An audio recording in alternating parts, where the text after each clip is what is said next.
Hey everybody, welcome back to the channel. Today I'm going to tell you everything I wish I knew before I started my AI automation agency. Let's get into it. All right, the first thing that I wish I knew when I started my AI automation agency is to not just sell one-off automations, but to offer my skills as a managed service. All right, what do I mean by this? Well, when I started, essentially I would sell individual systems one time for one client. And so I would charge them $2,500 or $3,000 for like a singular content generation system, for example, or a singular lead generation system. And, I'd spend weeks trying to land the client, close the deal. I would. Then I'd spend weeks building the actual system. Then I'd deliver it to them. They'd pay me $2,000 or $3,000, and then that was it. There was no recurring revenue. There was nothing. I had to go restart the sales process all over again. It was awful. It's not scalable. So what I wish I knew was, instead of selling systems, I wish I would have known to sell my services. And there's a big difference there, because when you sell your services, not only are you selling a deliverable like a system, but you're also selling your brain. You're selling your expertise, your knowledge, your experience, and you're bundling that into a package that you can charge a monthly recurring managed service or consulting fee for. There's a couple different ways to do this. You could build a really cool make.com template or system, like a lead gen system, for example, that you can just plug all of your clients into once they sign up for your managed service. Or you could use like a pre-built tool, something like Victoria AI, which is what we've built here over the last couple of months, which is like an AI RevOps suite, which has kind of these tools pre-built for you, where you can kind of just plug your clients' information into and run campaigns from here for super cheap. So for example, like if you wanted to use like our AI SDR product, it's essentially a lead generation automation that generates booked meetings for clients and for you completely on autopilot. You could use this for like $200 a month, which is what we charge. And then you could charge your client as part of your managed service fee, $3,000, $4,000, $5,000 a month, as part of that entire broad package. And then you could just piggyback off this system instead of having to build your own in make.com or anything. All right, the next thing I wish I knew when I started my AI automation agency was to niche down. When you start, you're going to be a kid in a candy shop. You're going to want to build every different type of system imaginable. You're going to want to do content. You're going to want to do marketing. You're going to want to do CRMs, dashboards, voice agents, chatbots, all of it. There's so much to do. And that's not a bad thing. Like, you should at least try and get a little experience in all of those areas, just so you become more of an expert, more of a subject matter expert on these calls and with your clients. But at some point, you're going to want to niche down. You really are. And it's common advice in the business world that you should niche down. And if you want to blow up, you niche down. And I found that to be completely true. And I wish I would have done this earlier, because it took me about 12 months to be like, hey, I'm done building these one-off systems. I'm done spending so much time, building a content system and a lead gen system and a chatbot. And, it just is a time suck. Until I focused down about 6 months ago on just lead generation or sales systems, you're kind of like you're not focused. You're kind of head in the cloud looking at everything. And until you really drill down on something and become an expert on it, you can't really separate yourself from all the other, automation agencies out there. So I would niche down on not only a service like lead generation or content, but even in an industry. I would niche down. I would pick an industry that you have experience with. Maybe you worked with them in the past. Maybe you have some sort of knowledge from your family or whatever. And I would focus really hard on that industry, because that's another good way to niche down and separate yourself. So I wish I knew that when I started. The third thing I wish I knew when I started my automation agency is that most of my time should have been spent on calls and closing deals. When I started, I was like, all right, let me make a really cool website, and let me set up a really cool CRM and build all these like cool bells and whistles to my CRM and notifications and, all this crazy stuff. Maybe let me make a really cool logo and come up with a name. None of that matters. None of it matters. You should spend as little time as possible on those things, especially when you're starting. When you're starting, you just got to get out into the trenches and start learning and start selling. That's all that matters. And so I wish I knew this, but specifically, you should be spending most of your time on outbound. You should be spending most of your time on getting calls or on calls. So for me specifically, it was like, all right, I either need to be on a call or making a video to get a call. And so you want to be focusing on these revenue generating activities with about 80 or 90% of your time. Everything else is kind of like meaningless, especially when you start. So I'd recommend that highly. Now, once you're on these calls, I'll give you a couple tips here just while we're talking about calls, so that you are better on your calls than I was when I started, because I wasn't great. But what I would do is when you get on a call, you want to close those deals because it's hard to get calls. And so some things that I think work are, when you start off a call just immediately hopping right into business, I think you lose a little bit of that personalization, that trust factor. So I always like to start most of my calls asking, the client about something about themselves. Where do they live? Where are you located? Or if I see something in the background of their camera, like, I don't know, a football or a book, ask them about that. If you hear kids running around, oh, how many kids do you have? These kind of things I think translate into higher close rates. So be personal. At least take a few minutes to get to know them a little bit before you get into business. I always ask when I'm ready to start the actual conversation, hey, I'd love to hear more about your company and how we can help you scale, or what bottlenecks you're running into that we can help you solve. So I kind of put the ball right in their court, and then they start talking. And the reason I try to figure out what their problem is or what their bottleneck is because the whole time they're talking, I'm thinking of solutions that I can provide to them and that I can sell to them. All right. And you're going to get better at that too. All right. And so with experience, as you build all these systems out and you start to learn more about AI and kind of the products that you can offer, you're going to know immediately which systems you should offer, or if you haven't built a system like they need in the past, you'll at least have a knowledge of, oh, you know what, I could probably build something like that in Make or N8N, and I know I could do something like that because I built something similar. And so you can get really good at coming up with solutions live on a call and then making your offer. Last thing I'll say here before we move on to the next one is don't get discouraged when a deal falls through. It's going to happen to you every day. Every day you're going to be on a call. You're going to think you have a deal closed. It might be even a big deal. You're going to have great vibes from the client or the prospective client. You're going to send them a proposal. You're never going to hear from them again. Don't worry about that. Don't worry about that. You just keep going. You just keep taking calls. You keep sending proposals, and you keep refining your craft and improving. That's all that matters. The fourth thing I wish I knew is that existing clients are an absolute goldmine. All right. In my head when I started, it's like, oh, let me get a client. Let me build something for them. Let me charge them some money, and then I'm done. Then I move on to the next one. That was stupid of me, because the crazy thing about existing clients is A, you've built something for them in the past, so they know you, they trust you. And the B, the system you've built for them, hopefully, is already providing them value.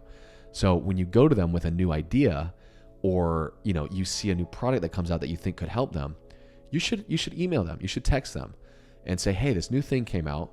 I think we could do it in this way for your company. Maybe I can send you a demo. Does that sound good? Most of the time they're going to say yes, because they already like you and you've already helped them save a bunch of time or money with a system you've built. So you should be tapping heavily into existing clients. This is something that I didn't do for like the first year of my automation agency.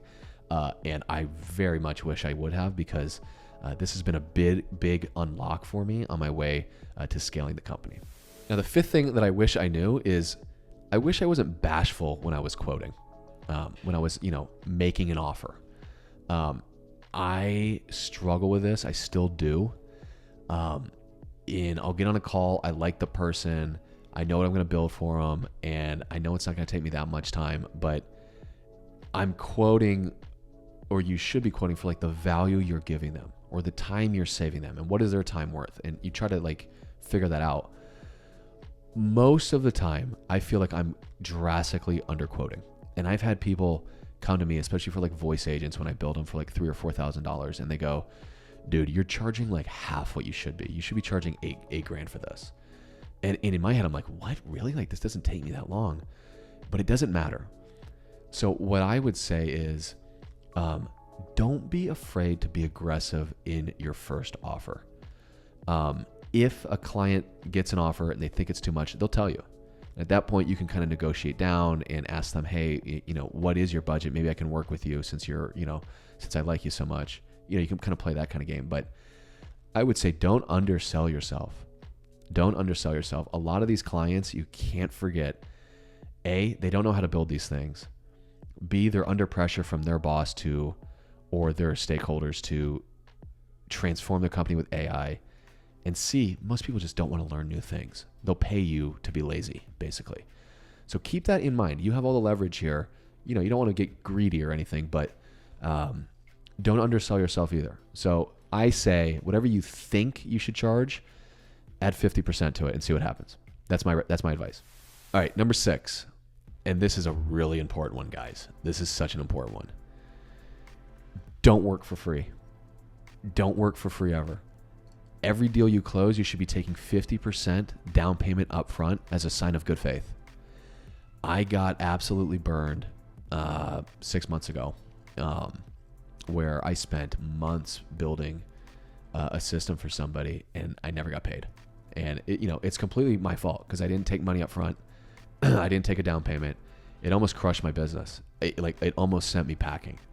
And that was kind of the last step before I was like, all right, I need to niche down. I need to templatize. I need to, start offering a managed service, all that kind of stuff. Because the last thing you want to do is spend a bunch of time and money working on a project and then the client ghosts you. You don't want it.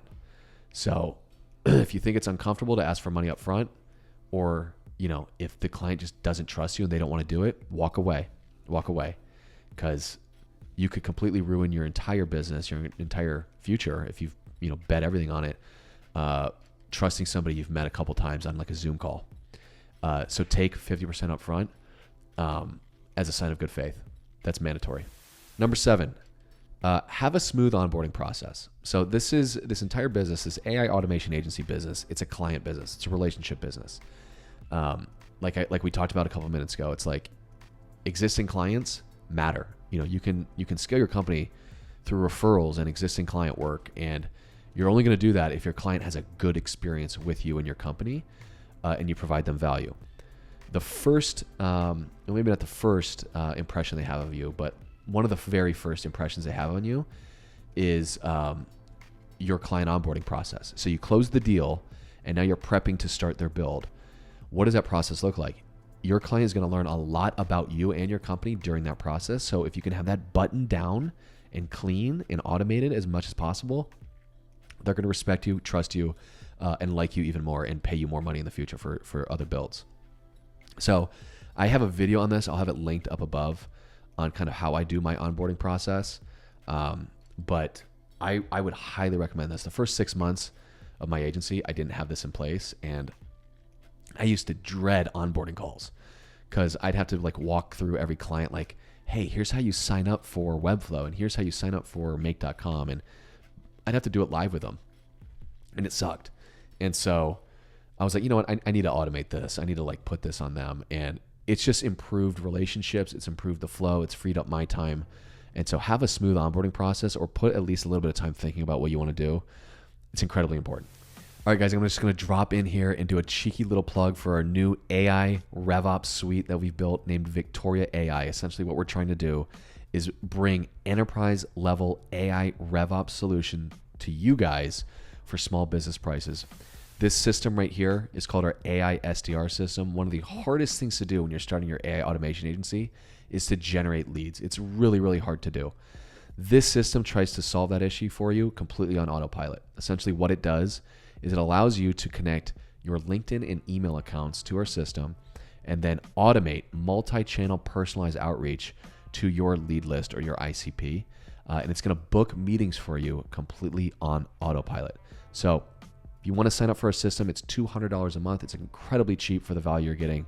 And you're going to have leads booking to your calendar completely on autopilot while you sit back, kick your feet up, and chug in other areas of your business.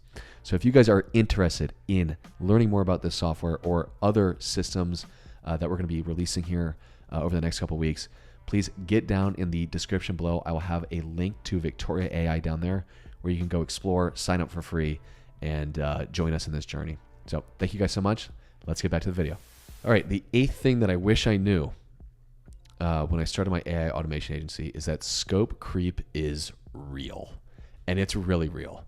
And I always heard this, never having run a business before, I would listen to business podcasts, and everyone would say, scope creep, it's an issue. I'd be like, oh, I'll be fine. I think I've had one client in a year and a half that has not asked for something that wasn't in scope. One. And I love him to death. He's the best. He's my favorite client. Every other client, you're going to deliver it exactly how you said you would, and they're going to ask for new things, or they're going to have a new idea, or they're going to want something done differently than you agreed on. That's going to happen. So what I do is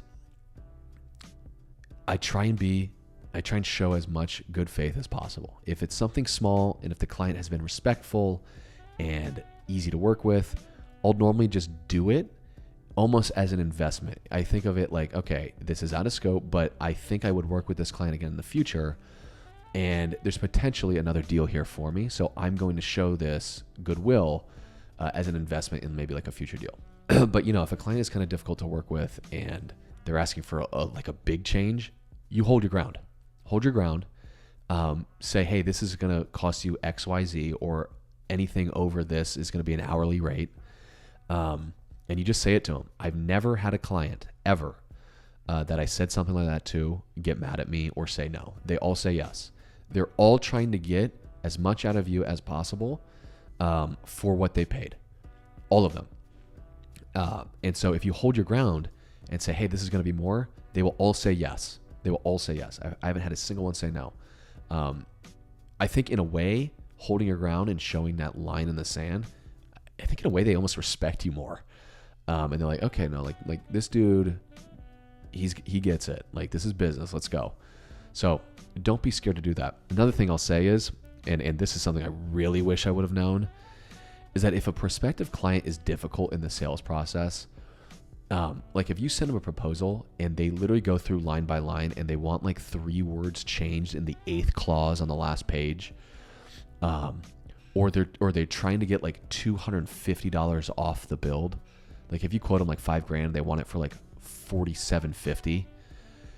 It's not worth working with them, because if they're doing that during the sales process, they're going to do that every single step of the way during the build, and it's just not worth it. Move on. You're going to spend so much time with them trying to make them happy. They never will be, and you could be spending that time closing more deals or working on other client builds. So my recommendation is, if you're getting kind of like nitpicky vibes on the first call or second call, run. This is the last thing that I wish, and one of the most important things that I wish I knew when I started my AI automation agency. It's going to be really hard. It's going to be really hard. I'm sure you're watching videos, maybe even my videos, and maybe you think this is easy, or maybe you're watching other YouTubers and they say it is easy and all you have to do is X, Y, Z. It's not true. It's incredibly difficult to run a business. It's incredibly difficult to build a scaling business. It's just hard. You're going to run into so many roadblocks. And this is kind of why I make a lot of these videos for you guys, is like, I try to give you guys as much value as possible so that you can overcome a lot of the things that I ran into early on in my journey. Because I've built up so much, like, what do they call it? Like, ignorance equity, I think. Where it's like, I just didn't know what I didn't know. And now I know what I didn't know. And so I can hopefully bestow that to you guys, and you can skip through a lot of the mud that I went through. But it's going to be hard. You're going to run into roadblocks. People aren't going to pay you. You got to get uncomfortable with not making money. Sometimes it's difficult. It's a game of stamina. People are going to treat you like trash. You just got to keep on trugging. You got to keep your head up and keep on trudging through the mud. So, you also need to spend, and there's something to be said about hanging in the battle long enough to, like I said, build up that equity, that business equity, that sweat equity, that ignorance equity, where you kind of know what you're doing. But B, there's something to be said about staying in the fight long enough, trudging through the mud long enough to like build up enough assets or enough networking or enough knowledge so that you can actually play the game better. It's almost like, when you're starting your AI automation agency, you're sitting at a chessboard and you've got 3 pawns and that's it. And you're playing against people that, they've got all their pieces. And it's like, you don't even know what a queen is. You don't even know what a queen can do. You don't even know what a bishop can do or how to get a bishop. And so you have to spend time in the trenches, really fighting and learning and messing up. And through that process, through those trials and tribulations, you come out the other side stronger with more pieces on your chessboard so that you can deploy them in a more strategic and effective way. And that just takes time. It just takes time. So I'm trying to give you more chess pieces than I had when I started by making videos like this. And so I hope it helps. Anyways, guys, thank you so much for being here. Those are the 9 things that I wish I knew before I started my AI automation agency.